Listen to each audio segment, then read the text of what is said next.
It's Bianca Shaw, and I am doing my third assignment for Professor Kohesi's English 151, Section 805I class.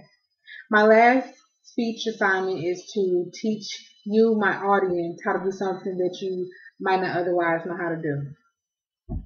In choosing what I would demonstrate, I wanted to choose something that was close to my heart, or something that I knew basically by heart, so that it would seem natural. I am a new mother, and I have been reading many books and watching many DVDs on different techniques and just different things having to deal with having a child. One thing that I have found that probably would be most useful to me and any other new mom or any mom that's having a second or third child is the technique of swaddling. A swaddle is what we call keeping the baby tight, knit, and firmly snugged away or securely placed within a blanket, a receiving blanket, especially. Swaddling helps the child or infant feel like it's back in the womb. It's very, like I said before, it's very tight, it's very snug, not to the point where the baby can't move, but to the point where the baby is just comfortable. Because when an infant child sees arms and legs from itself moving about, it really kind of scares them. So to keep a child as calm as possible, swaddling for the most part of the first 3 months is an okay technique. What you would need for this is just a receiving blanket. You can get a receiving blanket at any retail store, depending upon the quality and the brand, depending upon the price. So basically, you're going to spend anywhere from $6 to $15, like I said, depending upon the brand and the price. It should take you no more than 4 minutes to do this, depending upon how fussy the child is.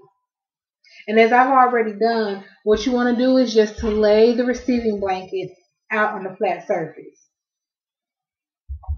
The first thing you want to do is fold one corner of the receiving blanket down. You want to fold it down no more than 3/4 towards the opposite end of the receiving blanket. I don't have a child to use, so I'm going to be using Olivia's teddy bear. Haven't named her yet, but I want to be using this teddy bear as the baby to demonstrate the swaddle. The second step is you're going to place the baby on the receiving blanket. What you want to do is you want to have the baby's neck aligned with the fold that you made.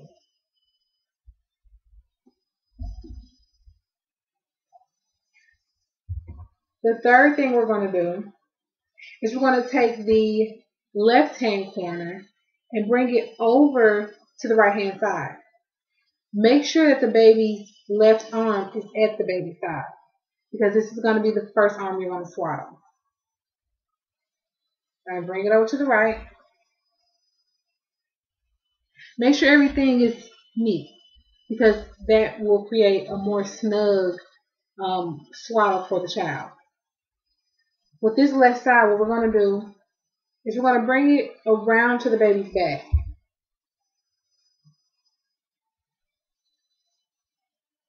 And kind of like hold it there until you turn the baby back over. And you see about how this is? You don't want it so tight the baby can't move, but you want it enough so the arms can't come out. Now the third thing we're going to do is take the bottom half of the receiving blanket and we're going to bring it up and over the left arm, all the while making sure that the left arm is kept to the baby's side. So basically, this is what we're going to do. It's not too tight and it has the arm. So bring that back here. Now the last thing we're going to do is take the excess blanket and just bring it around. Bring it around to the back of the baby. And we want to tuck this into the receiving blanket that is already here. Go ahead and tuck all of it in. And what you have here is a swaddled child.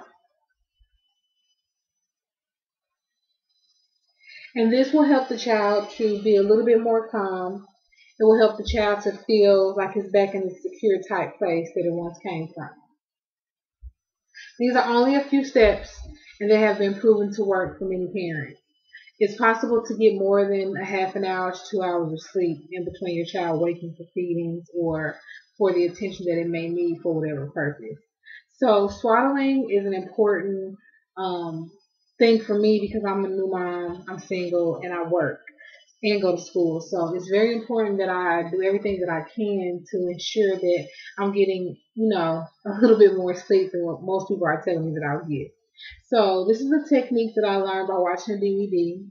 I just kind of played it over again and again in my head. I've had some practice with it, practicing on children, infants, and practicing, like you see here, on Olivia's bunny.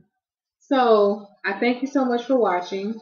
There are other things you can do to calm a child, but this is one of the most important things because it really takes it back to a state of its natural state of where he or she came.